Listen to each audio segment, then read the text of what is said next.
నిర్గమకాండము 38వ అధ్యాయము. మరియు అతడు తుమ్మకర్రతో దహన బలిపీఠమును చేసెను. దాని పొడుగు 5 మూరలు, దాని వెడల్పు 5 మూరలు, అది చచ్చౌకమైనది. దాని ఎత్తు 3 మూరలు, దాని 4 మూలలను కొమ్ములను చేసెను. దాని కొమ్ములు దానితో ఏకాండమైనవి. దానికి ఇత్తడి రేకు పొదిగించెను. అతడు ఆ బలిపీఠ సంబంధమైన ఉపకరణములన్నిటినీ, అనగా దాని బిందెలను, దాని గరిటెలను, దాని గిన్నెలను, దాని మొండ్లను, దాని అగ్నిపాత్రలను చేసెను.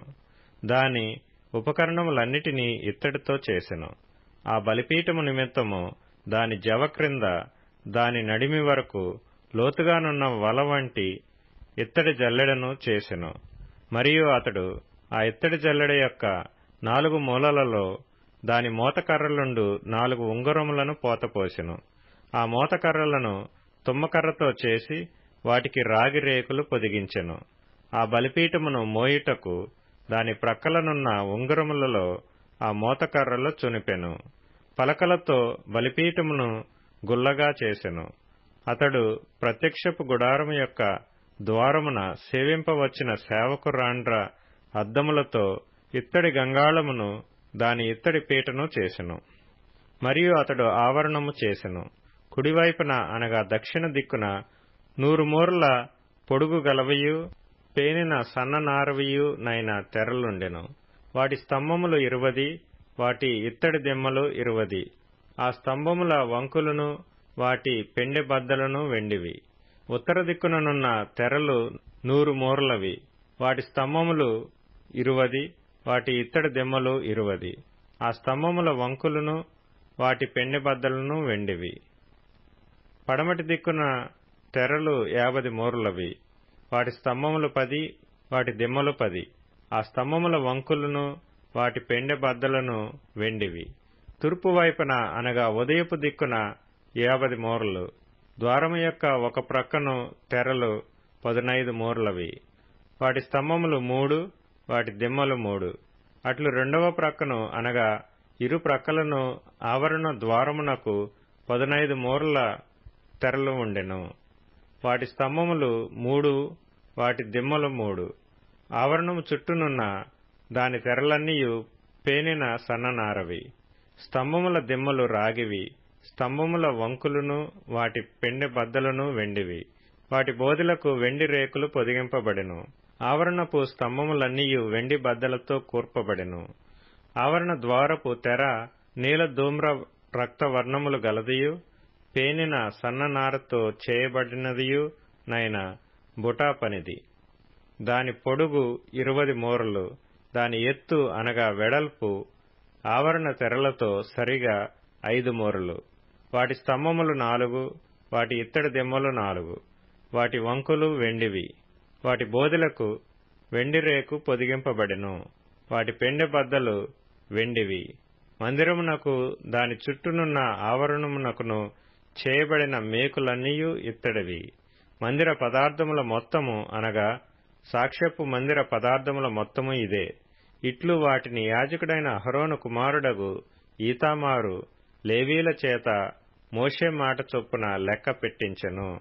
యూదా గోత్రికుడైన హూరు మనమడును, ఊరు కుమారుడునైన బెసలేలు యెహోవా మోషేకు ఆజ్ఞాపించినదంతయు చేసెను. దాను గోత్రికుడును అహీసామాకు కుమారుడునైన అహోలీయాబు అతనికి తోడై ఉండెను. ఇతడు చెక్కువాడును, విచిత్రమైన పని కల్పించువాడును, నీల ధూమ్ర రక్తవర్ణములతోనూ సన్ననారతోనూ బుటా పని చేయువాడనై ఉండెను. పరిశుద్ధ స్థల విషయమైన పని అంతటిలోనూ పని కొరకు వ్యయపరచబడిన బంగారమంతయు అనగా ప్రతిష్ఠింపబడిన బంగారు పరిశుద్ధ స్థలపు తులము చొప్పున 116 మణుగుల 530 తులములు. సమాజంలో చేరిన వారి వెండి పరిశుద్ధ స్థలపు తులము చొప్పున 400 మణుగుల 1575 తులములు. ఈ పన్ను 20 ఏండ్లు మొదలుకొని పైప్రాయము కలిగి లెక్కలో చేరిన వారందరిలో అనగా 6,03,550 మందిలో తలకొకటి అరతులము. ఆ 400 వెండి మణుగులతో పరిశుద్ధ స్థలమునకు దిమ్మలు, అడ్డతెరకు దిమ్మలును, అనగా ఒక దిమ్మకు 4 మణుగుల చొప్పున 400 మణుగులును, 100 దిమ్మలు పోతపోయబడెను. 1575 తులముల వెండితో అతడు స్తంభములకు వంకులను చేసి వాటి బోధులకు పొదిగించి వాటిని పెండె బద్దల చేత కట్టెను. మరియు ప్రతిష్ఠింపబడిన ఇత్తడి 280 మణుగుల 2400 తులములు. అతడు దానితో ప్రత్యక్షపు గుడారపు ద్వారమునకు దిమ్మలను, ఇత్తడి వేదికను, దానికి ఇత్తడి జల్లెడను, వేదిక ఉపకరణములన్నిటినీ, చుట్టూనున్న ఆవరణమునకు దిమ్మలను, ఆవరణ ద్వారమునకు దిమ్మలను, ఆలయమునకు మేకులన్నిటినీ, చుట్టూనున్న ఆవరణమునకు మేకులన్నిటినీ చేసెను. నిర్గమకాండము 39వ అధ్యాయము. యెహోవా మోషేకు ఆజ్ఞాపించినట్టు పరిశుద్ధ స్థలములో అహరోను చేయు సేవ నిమిత్తము నీల ధూమ్ర రక్త వర్ణములు గల సేవా వస్త్రములను, అనగా ప్రతిష్ఠిత వస్త్రములను కుట్టిరి. మరియు అతడు బంగారుతోనూ నీల ధూమ్ర రక్త వర్ణములు గల నూలుతోనూ పేనిన సన్ననారతోనూ ఏఫోదును చేసెను. నీల ధూమ్ర రక్త వర్ణములు గల నూలుతోనూ సన్ననారతోనూ చిత్రకారుని పనిగా నేయుటకు బంగారును రేకులుగా కొట్టి అది తీగలుగా కత్తిరించిరి. దానికి కూర్చు భుజఖండములను చేసిరి. దాని 2 అంచులయందు అవి కూర్పబడెను. దాని మీదనున్న దాని విచిత్రమైన దట్టి ఏకాండమై దానితో సమమైన పని కలిగి బంగారుతోనూ నీల ధూమ్ర రక్త వర్ణములు గల పేనిన సన్ననారతోనూ చేయబడెను. అట్లు యెహోవా మోషేకు ఆజ్ఞాపించెను. మరియు బంగారు జవలలో పొదిగిన లేత పచ్చలను సిద్ధపరిచిరి. ముద్రలు చెక్కబడినట్లు ఇశ్రాయేలీల పేళ్లు వాటి మీద చెక్కబడెను. అవి ఇశ్రాయేలీలకు జ్ఞాపకార్థమైన రత్నములగునట్లు ఏఫోదు భుజముల మీద వాటిని ఉంచెను. అట్లు యెహోవా మోషేకు ఆజ్ఞాపించెను. మరియు అతడు ఏఫోదు పనివలె బంగారుతోనూ నీల ధూమ్ర రక్తవర్ణములు గల పంక్తులతోనూ సన్ననారతోనూ చిత్రకారుని పనిగా పతకమును చేసెను. అది చచ్చౌకముగా నుండెను. ఆ పతకమును మడతగా చేసిరి. అది మడవబడినదై జానెడు పొడుగు, జానెడు వెడల్పు గలది. వారు దానిలో 4 పంక్తుల రత్నములను పొదిగిరి. మాణిక్య, గోమేదిక, మరకతములు గల పంక్తి మొదటిది. పద్మరాగ నీల సూర్యకాంత మణులు గల పంక్తి రెండవది. గారుత్మతకము, ఇష్మురాయి, ఇంద్రనీలమును గల పంక్తి మూడవది. రక్తవర్ణపు రాయి, సులిమాని రాయి, సూర్యకాంతమును గల పంక్తి 4వది. వాటి వాటి పంక్తులలో అవి బంగారు జవలలో పొదిగింపబడెను. ఆ రత్నములు ఇశ్రాయేలీల పేళ్ల చొప్పున 12 ముద్రల వలె చెక్కబడిన వారి పేళ్ల చొప్పున 12 గోత్రముల పేళ్లు ఒక్కొక్క దాని మీద ఒక్కొక్క పేరు చెక్కబడెను. మరియు వారు ఆ పతకమునకు మేలిమి బంగారుతో అల్లిక పని అయిన గొలుసులు చేసిరి. వారు 2 బంగారు జవలు, 2 బంగారు ఉంగరములను చేసి ఆ 2 ఉంగరములను పతకపు 2 కొనలను ఉంచి అల్లబడిన ఆ 2 బంగారు గొలుసులను పతకపు కొనలనున్న 2 ఉంగరములలో వేసి అల్లబడిన ఆ 2 గొలుసుల కొనలను ఆ 2 జవలకు తగిలించి ఏఫోదు భుజఖండముల మీద దాని ఎదుట ఉంచిరి. మరియు వారు 2 బంగారు ఉంగరములను చేసి ఏఫోదు నెదుటనున్న పతకపు లోపలి అంచున దాని 2 కొనలకు వాటిని వేసిరి. మరియు 2 బంగారు ఉంగరములను చేసి ఏఫోదు విచిత్రమైన నడికట్టునకు పైగా దాని 2వ కూర్పు నొద్దనున్న దాని ఎదుటి ప్రక్కను ఏఫోదు 2 భుజఖండములకు దిగువను వాటిని వేసిరి. ఆ పతకము ఏఫోదు విచిత్రమైన దట్టికి పైగా నుండునట్లును, అది ఏఫోదు నుండి విడిపోకుండునట్లును ఆ పతకమును దాని ఉంగరములకును ఏఫోదు ఉంగరములకును నీలి సూత్రముతో కట్టిరి. అట్లు యెహోవా మోషేకు ఆజ్ఞాపించెను.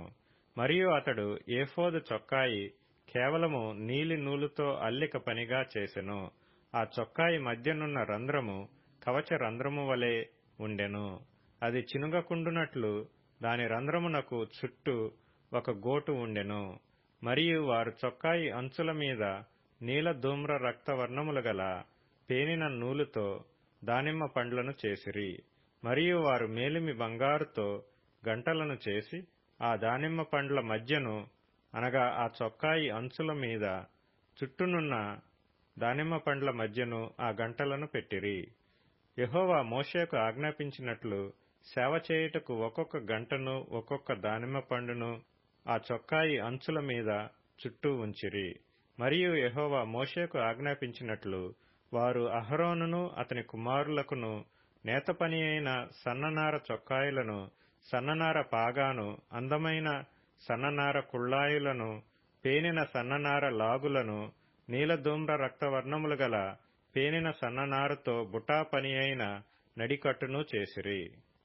మరియు యెహోవా మోషేకు ఆజ్ఞాపించినట్లు వారు మేలిమి బంగారుతో పరిశుద్ధ కిరీట భూషణము చేసి చెక్కిన ముద్రవలె దానిమీద యెహోవా పరిశుద్ధుడు అను వ్రాత వ్రాసిరి.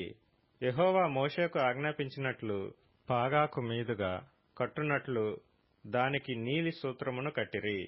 ప్రత్యక్షపు గుడారపు మందిరము యొక్క పని యావత్తును సంపూర్తి చేయబడెను. యెహోవా మోషేకు ఆజ్ఞాపించిన ప్రకారముగానే ఇశ్రాయేలీలు చేసిరి.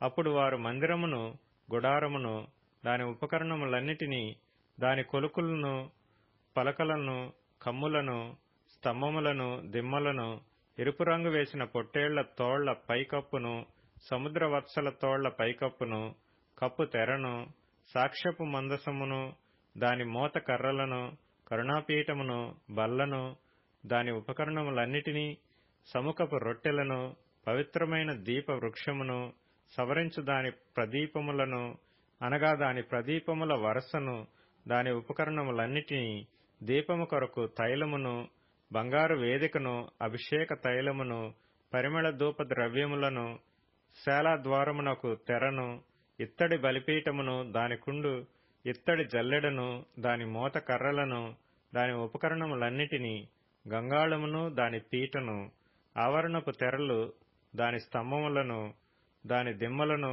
ఆవరణ ద్వారమునకు తెరను, దాని త్రాళ్లను, దాని మేకులను, ప్రత్యక్షపు గుడారములో మందిర సేవ కొరకైన ఉపకరణములన్నిటినీ, పరిశుద్ధ స్థలములోని యాజక సేవార్థమైన వస్త్రములను, అనగా యాజకుడైన అహరోనుకు పరిశుద్ధ వస్త్రములను, అతని కుమారులకు వస్త్రములను మోషే యొద్దకు తీసుకొని వచ్చిరి. యెహోవా మోషేకు ఆజ్ఞాపించినట్లు ఇశ్రాయేలీలు ఆ పని అంతయు చేసిరి. మోషే ఆ పని అంతయు చూచినప్పుడు యెహోవా ఆజ్ఞాపించినట్లు వారు దానిని చేసియుండిరి. అలాగుననే చేసియుండిరి గనుక మోషే వారిని దీవించెను.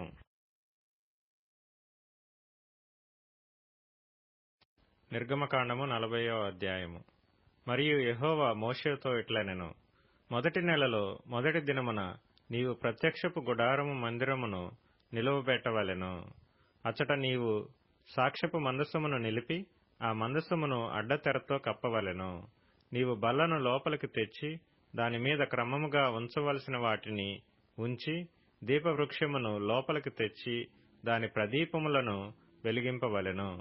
సాక్ష్యపు మందసమునెదుట ధూమము వేయు బంగారు వేదికను ఉంచి మందిర ద్వారమునకు తెరను తగిలింపవలెను. ప్రత్యక్షపు గుడారపు మందిర ద్వారమునెదుట దహన బలిపీఠమును ఉంచవలెను. ప్రత్యక్షపు గుడారమునకును బలిపీఠమునకును మధ్యను గంగాళమును ఉంచి దానిలో నీళ్లు నింపవలెను. తెరల చుట్టూ ఆవరణమును నిలవబెట్టి ఆవరణ ద్వారము యొక్క తెరను తొలగింపవలెను. మరియు నీవు అభిషేక తైలమును తీసుకొని మందిరమునకును దానిలోని సమస్తమునకును అభిషేకము చేసి దానిని దాని ఉపకరణములన్నిటినీ ప్రతిష్ఠింపవలెను. అప్పుడు అది పరిశుద్ధమగును. దహన బలిపీఠమునకు అభిషేకము చేసి ఆ పీఠమును ప్రతిష్ఠింపవలెను. అప్పుడు ఆ పీఠము అతి పరిశుద్ధమగును. ఆ గంగాళమునకు దాని పీటకు అభిషేకము చేసి దాని ప్రతిష్ఠింపవలెను. మరియు నీవు అహరోనును అతని కుమారులను ప్రత్యక్షపు గుడారము యొక్క ద్వారమునొద్దకు తోడుకొని వచ్చి వారిని నీళ్లతో స్నానము చేయించి, అహరోను నాకు యాజకుడగునట్లు అతనికి ప్రతిష్ఠిత వస్త్రములను ధరింపచేసి అతనికి అభిషేకము చేసి అతని ప్రతిష్ఠింపవలెను. మరియు నీవు అతని కుమారులను తోడుకొని వచ్చి వారికి చొక్కాయలను తొడిగించి, వారు నాకు యాజకులగుటకై నీవు వారి తండ్రికి అభిషేకము చేసినట్లు వారికిని అభిషేకము చేయము. వారి అభిషేకము తరతరములకు వారికి నిత్యమైన యాజకత్వ సూచనగా ఉండుననెను. మోషే ఆ ప్రకారము చేసెను. యెహోవా అతనికి ఆజ్ఞాపించిన వాటినన్నిటినీ చేసెను. అలాగుననే చేసెను. 2వ సంవత్సరమున మొదటి నెలలో మొదటి దినమున మందిరము నిలువబెట్టబడెను. యెహోవా మోషేకు ఆజ్ఞాపించినట్లు మోషే మందిరమును నిలువబెట్టి దాని దిమ్మలను వేసి దాని పలకలను నిలువబెట్టి దాని పెండె బద్దలను చొనిపి దాని స్తంభములను నిలువబెట్టి మందిరము మీద గుడారమును పరచి దాని పైని గుడారపు కప్పును వేసెను. మరియు యెహోవా మోషేకు ఆజ్ఞాపించినట్లు అతడు శాసనములను తీసుకొని మందసములో ఉంచి మందసమునకు మోతకర్రలను దూర్చి దానిమీద కరుణాపీఠమునుంచెను. మందిరములోనికి మందసమును తెచ్చి కప్పు తెరను వేసి సాక్ష్యపు మందసమును కప్పెను. మరియు యెహోవా మోషేకు ఆజ్ఞాపించినట్లు అతడు ప్రత్యక్షపు గుడారములో మందిరము యొక్క ఉత్తర దిక్కున అడ్డతెరకు వెలుపల బల్లను ఉంచి యెహోవా సన్నిధిని దానిమీద రొట్టెలను క్రమముగా ఉంచెను. మరియు యెహోవా మోషేకు ఆజ్ఞాపించినట్లు అతడు ప్రత్యక్షపు గుడారములో మందిరమునకు దక్షిణ దిక్కున బల్ల ఎదుట దీపవృక్షమును ఉంచి యెహోవా సన్నిధిని ప్రదీపములను వెలిగించెను. మరియు యెహోవా మోషేకు ఆజ్ఞాపించినట్లు అతడు ప్రత్యక్షపు గుడారములో అడ్డతెర ఎదుట బంగారు ధూప వేదికను ఉంచి దానిమీద పరిమళ ద్రవ్యములను ధూపము వేసెను. మరియు యెహోవా మోషేకు ఆజ్ఞాపించినట్లు అతడు మందిర ద్వారమునకు తెరను వేసెను. అతడు ప్రత్యక్షపు గుడారపు మందిరపు ద్వారమునొద్ద దహన బలిపీఠమును ఉంచి దానిమీద దహన బలి నర్పించి నైవేద్యమును సమర్పించెను. మరియు యెహోవా మోషేకు ఆజ్ఞాపించినట్లు అతడు ప్రత్యక్షపు గుడారమునకును బలిపీఠమునకును మధ్య గంగాళమును ఉంచి ప్రక్షాళన కొరకు దానిలో నీళ్లు పోసెను. దాని యొద్ద మోషేయు అహరోనును అతని కుమారులను తమ చేతులను కాళ్లను కడుగుకొనిరి.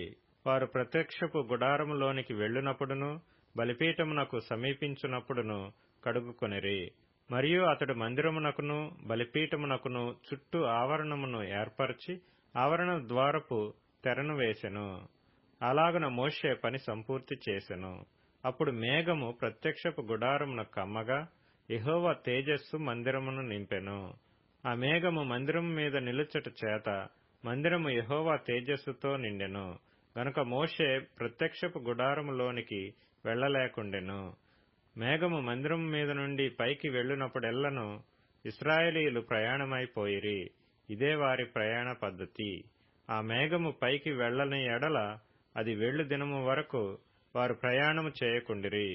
ఇశ్రాయేలీయులందరి కన్నుల ఎదుట పగటివేళ యెహోవా మేఘము మందిరము మీద ఉండెను, రాత్రివేళ అగ్ని దాని మీద ఉండెను. వారి సమస్త ప్రయాణములలో ఈలాగుననే జరిగెను. కీర్తనల గ్రంథం 25వ కీర్తన. యెహోవా, నీ దిక్కునకు చూచి నా ఆత్మను ఎత్తికొనుచున్నాను. నా దేవా, నీయందు నమ్మికయుంచియున్నాను. నన్ను సిగ్గుపడనీయకుము. నా శత్రువులను నన్ను గూర్చి ఉత్సహింపనీయకుము.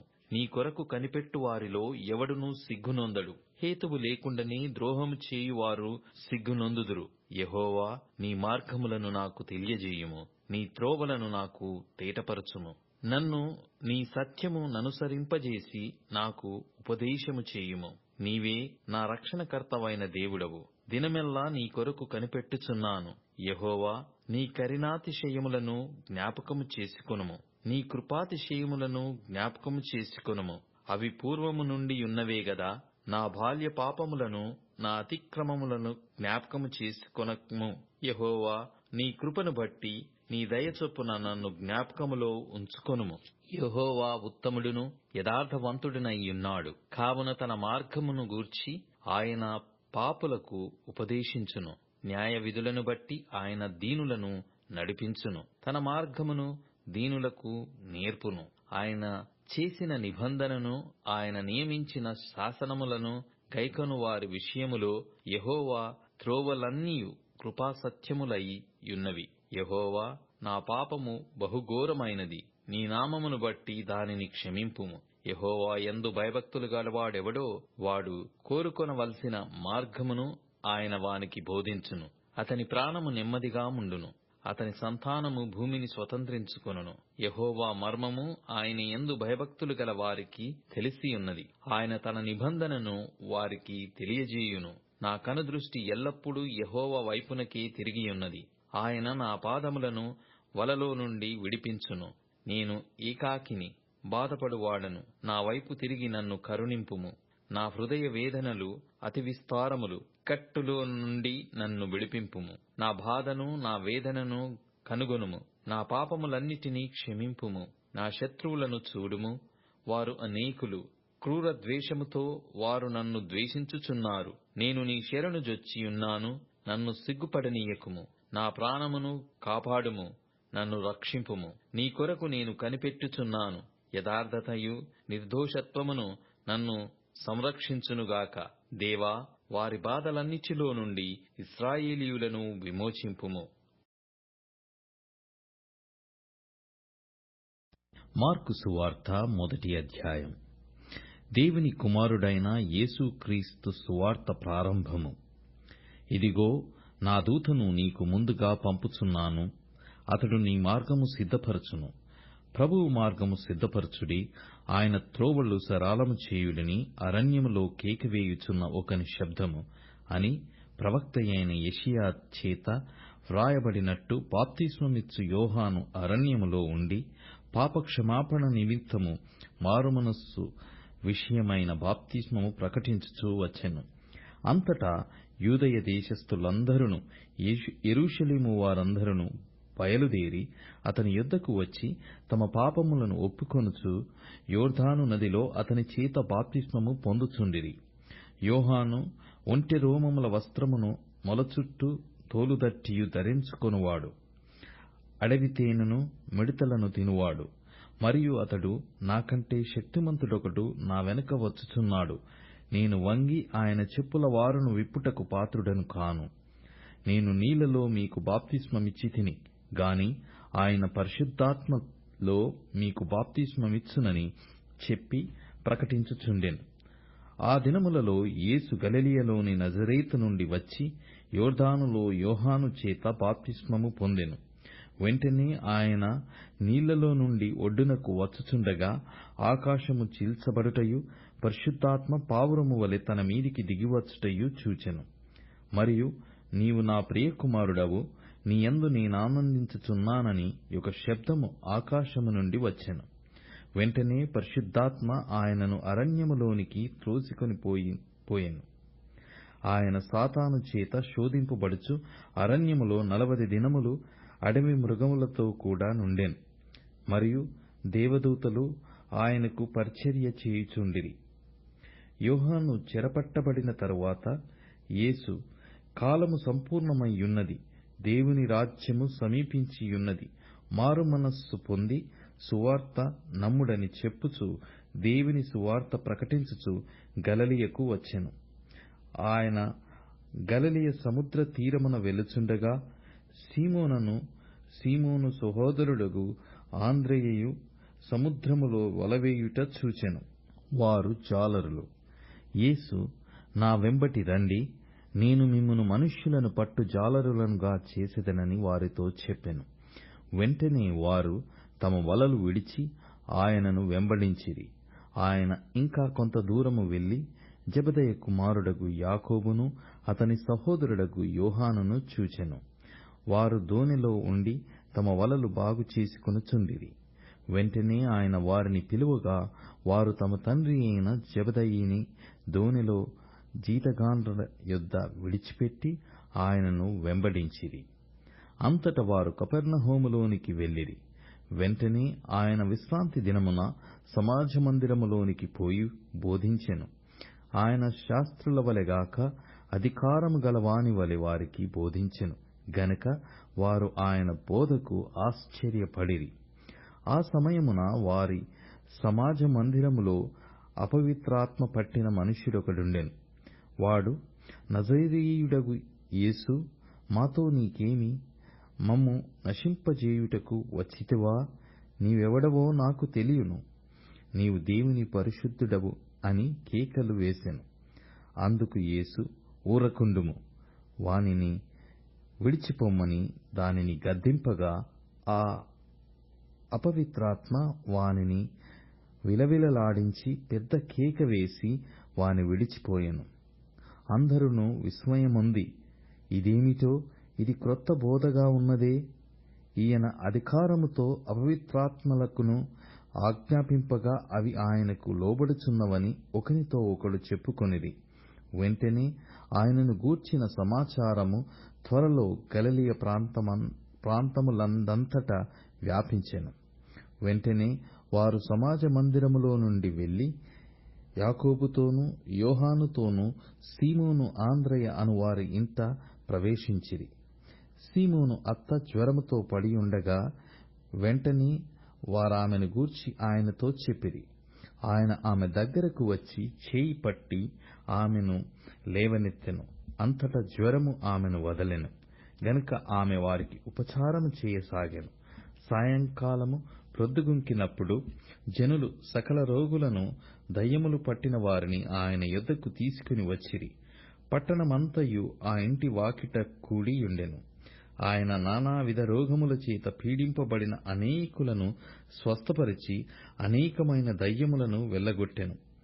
అవి తన్ను ఎరిగియుండినందున ఆయన ఆ దయ్యములను మాటలాడనీయలేదు. ఆయన పెందలకడనే లేచి ఇంకనూ చాలా చీకటియుండగానే బయలుదేరి అరణ్య ప్రదేశమునకు వెళ్లి అక్కడ ప్రార్థన చేయుచుండెను. సీమోనును అతనితో కూడనున్న వారును ఆయనను వెదుకుచూ వెళ్లి ఆయనను కనుగొని, అందరూ నిన్ను వెదుకుచున్నారని ఆయనతో చెప్పగా, ఆయన ఇతర సమీప గ్రామములలోనూ నేను ప్రకటించున్నట్లు వెళ్ళుదము రండి, ఇందు నిమిత్తమే గదా నేను బయలుదేరి వచ్చితినని వారితో చెప్పెను. ఆయన గలిలయయందంతటా వారి సమాజ మందిరములలో ప్రకటించుచు దయ్యములను వెళ్లగొట్టుచు నుండెను. ఒక కుష్ఠరోగి ఆయన యొద్దకు వచ్చి ఆయన ఎదుట మోకాళ్ళూని, నీకిష్టమైతే నన్ను శుద్ధినిగా చేయగలవని ఆయనతో చెప్పి ఆయనను వేడుకొనగా, ఆయన కనికరపడి చేయి చాపి వానిని ముట్టి, నాకిష్టమే, నీవు శుద్ధుడవు కమ్మని వానితో చెప్పెను. వెంటనే కుష్ఠరోగము వానిని విడిచెను గనుక వాడు శుద్ధుడాయెను.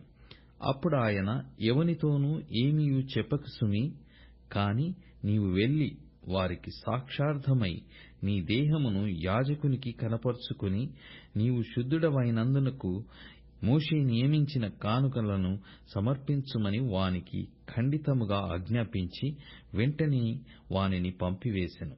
అయితే వాడు వెళ్లి దానిని గూర్చి విస్తారముగా ప్రకటించుటకును ఆ సంగతి ప్రచురము చేయుటకును ఆరంభించెను గనుక ఆయన ఇక పట్టణములలో బహిరంగముగా ప్రవేశింపలేక వెలుపల అరణ్య ప్రదేశములలో నుండెను. నలుదిక్కుల నుండి జనులు ఆయన యొద్దకు వచ్చుచుండిరి.